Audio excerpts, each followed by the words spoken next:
that this is a big mockery of democracy in the world right now, that in the most militarized zone in the world, where you have 10 lakh Indian forces, where you have over 16 intelligence agencies operating over there, networks operating over there, you have draconian laws, and all the entire democratic political voices of Kashmiris are locked up, incarcerated in jails. And in this environment where application of Article 370 has happened, 35A, and Kashmiris have become stateless, we are witnessing the so-called drama, a theatre of elections. And those elections where 15 diplomats from different countries, European countries, were over there, and India tried to project those poor diplomats as election observers. I mean, it is an insult to diplomacy, it's an insult to the portfolios of these diplomats, because it is not their mandate at all in any way whatsoever to come and to inspect elections and to give an observation as an election observer. For that you only have to have the UN election observers or international world bodies, and Amnesty International was not there. Even our own Kashmiri media persons were not allowed to cover these farcical elections. What a sham it was. And then trying to tell the world that, you know, we have done a great work for Kashmiris, nobody has protested. It's the ghost voters who are coming out for the Kashmiris. So justice is impossible in Kashmir unless and until there is demilitarization, de-weaponization of the Indian occupation forces, release of Kashmiri political prisoners. And this is my message to the world also, that if اور they camera think جو ہے that the Kashmiri people will accept any kind of bargain or formula on the struggle of Kashmiri people, we will blatantly reject it.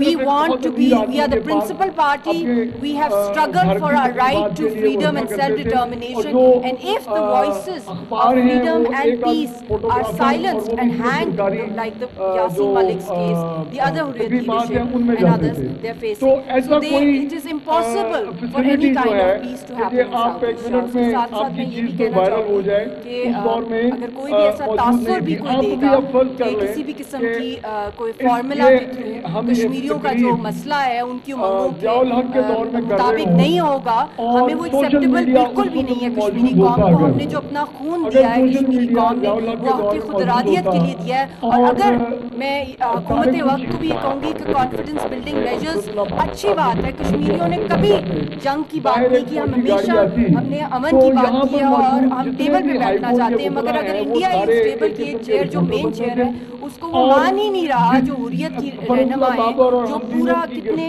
Decade سے جو شملہ کی بات سے لے کر اب تک بائیلیٹرل ٹاکس ہوتی تھی، تو ہمیں یہ بھی پتا ہے کہ ٹریک ٹو ڈپلومیسی پوری دنیا میں ہوتی ہے، جنگوں میں بھی ہوتی ہے.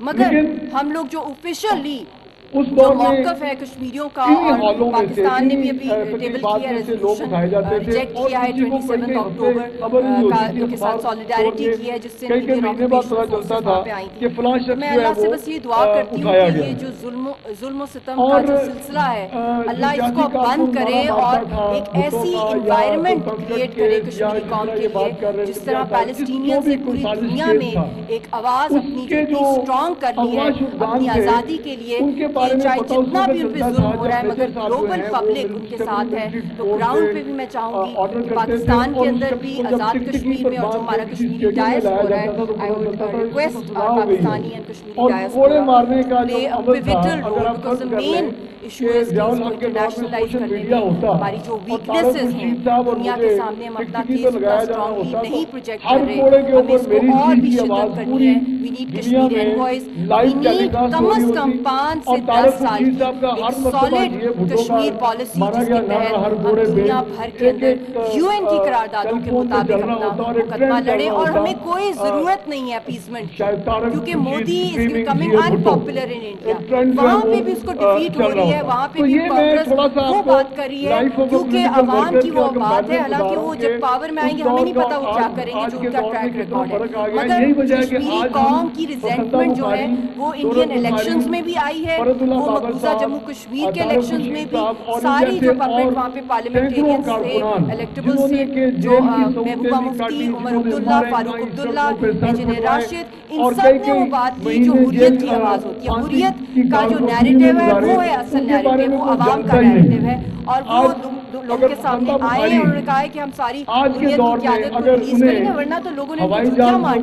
تو یہ ان ایکسیپٹیبل ہے انڈین اسٹیٹ کا نیریٹیو یا آرٹیکل 370 کی ایکسیپٹنس اور 35A کا جو انہوں نے لیگل ایکشن لیا. تو میں سب کو یہی کہوں گی کہ ہمیں مل کے ایک جوائنٹ کاکس کی طرح ہم لوگ کو مل کے ایک لانگ ٹرم اسٹریٹجی بنانی ہے اور سارے فیسٹس کو ہمیں ایکسپلور کرنا ہے.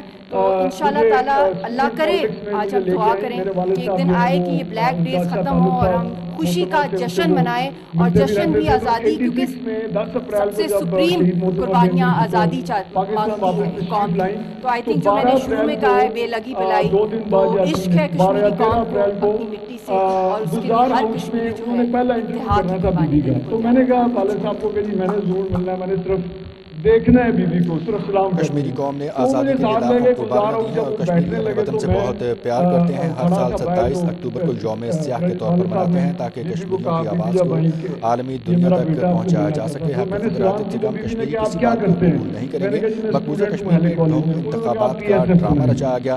غالب قوانین اور دنیا کے سب سے بڑی فوجی چھاؤنی تبدیل کردہ علاقے میں بنیادی انسانی حقوق پامال کیے جا رہے ہیں. کشمیریوں کی قربانیاں ضرور رنگ لائیں گی.